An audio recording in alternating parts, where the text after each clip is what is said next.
While the wealthy couple stroll the streets of Manhattan near their luxury $4.5 million apartment, the government is in turmoil ahead of a crucial by-election for Mr. Turnbull's old seat of Wentworth in Sydney's affluent east.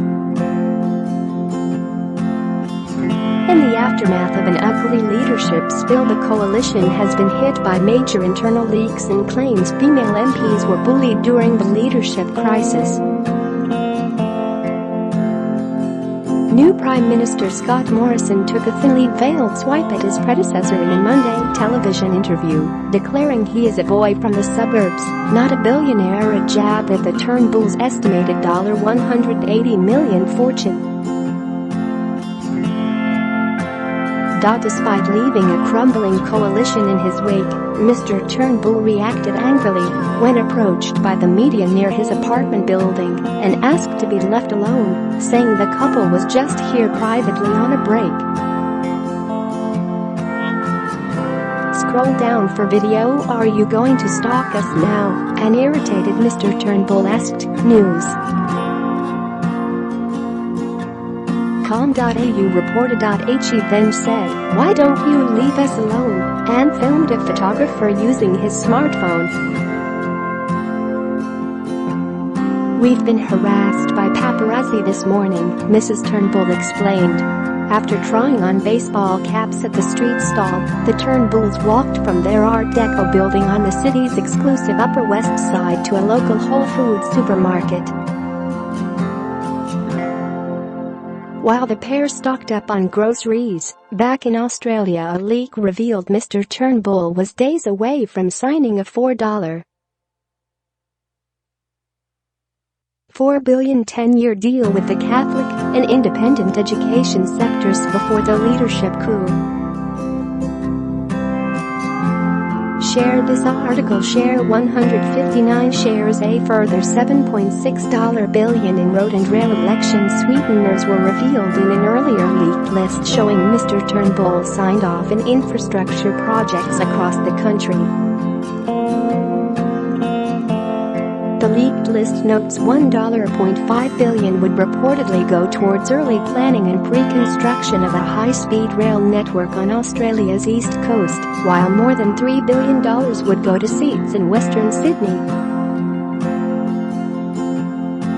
The projects were budgeted for in May and were to be rolled out ahead of the federal election next year, the list given to News Corporation Australia showed. The school's deal was dependent on the Catholic education hierarchy agreeing to implement a needs-based funding model that assessed parents' ability to pay school fees. Labour frontbencher Brendan O'Connor said the leaks showed the Morrison government was a sinking ship.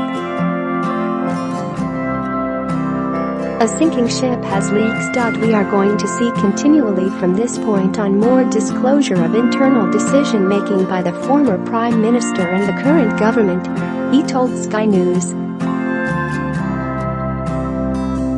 Opposition education spokeswoman Tanya Plibersek described the leaks as an extraordinary display of disunity. Ms. Plibersek said 85% of cuts the government has made in the first 2 years have hit the public school system. The idea that they would have a peace deal with just the Catholics and independents, but not the public sector, is completely unacceptable and absolutely would have reignited the school funding wars, she told ABC Radio. Just days after his father was deposed as Prime Minister, Alex Turnbull asked the Labour candidate hoping to become the next member for Wentworth, "What can I do to help?" Tim Murray says he contacted his friend Alex Turnbull shortly after Malcolm Turnbull lost the Liberal leadership to Scott Morrison. He said, "What can I do to help?" And I said, "Oh, I'm not sure, it's early days." And then boom, off he went, Mr. Murray told Up on Monday. Alex Turnbull took to Twitter to encourage people to donate to the Labour Party ahead of the Wentworth by-election, saying it's the best bang for the buck they'll get. He is also sharing ALB campaign material via social media. I was surprised at the end of the day. I think that's had a really big impact on people, Mr. Murray said. Alex is a pretty independent thinker, just like his dad. I doubt Malcolm is feeling a lot of love for the Liberal Party at the moment. Malcolm Turnbull says his son is entitled to express his own political views. Now that he's no longer the son of the Prime Minister, he's able to express his views on all sorts of issues in a way that he hasn't been before, Mr. Turnbull told the 7 Network in New York. Prime Minister Scott Morrison was reluctant to comment on Alex Turnbull's intervention when quizzed on Sunday, but eventually stated, "It strikes me as a democracy." While still favourites to retain the seat in Sydney's eastern suburbs, the Liberals face a battle in Wentworth, with a recent opinion poll placing them even with Labour on a two-party preferred basis. The Morrison government has also been hit by an ongoing bullying scandal, and South Australian Senator Lucy Turnbull has vowed to name and shame the offenders under parliamentary privilege next week. The crossbench recruit said colleagues pressured her during the bitter leadership spill, which resulted in Malcolm Turnbull losing his job.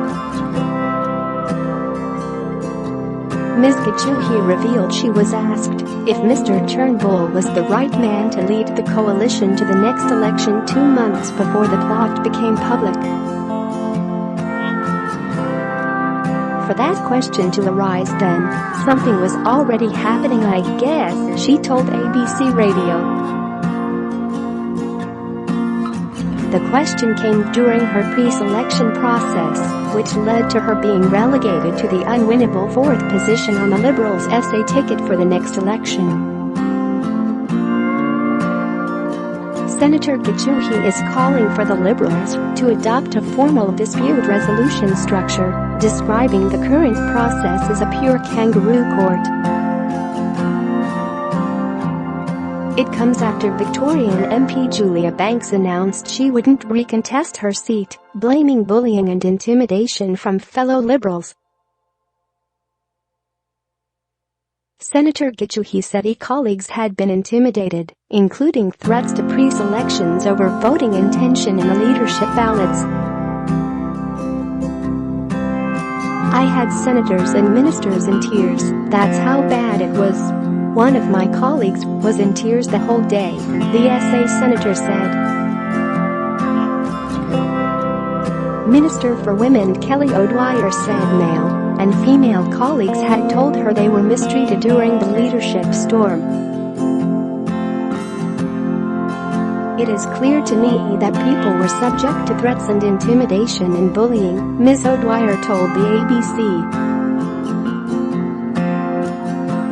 "I certainly don't think at any level we can accept intimidation or bullying in any workplace, and that includes the Australian Parliament." She said she was disgusted by suggestions Ms. Banks should toughen up after going public with bullying claims. Former Prime Minister Mr. Turnbull formally resigned on Friday. A by-election date is yet to be set, but will likely be in mid-October. Meanwhile, his successor delivered a stinging one-liner during an appearance on A Current Affair on Monday and described the leadership spill which saw him elevated to the top job as our Muppet Show. When asked the difference between himself and Mr. Turnbull, he replied, "I'm a boy from the suburbs, not a billionaire." The comment was a dig at Mr. Turnbull's estimated wealth, which is reported to be around $180 million, and the couple own a multi-million-dollar waterfront mansion on Sydney Harbour. "I'm a father bringing up 2 kids in suburban Sydney," Mr. Morrison continued. "I've got a mortgage about the same size as most other Australia on average."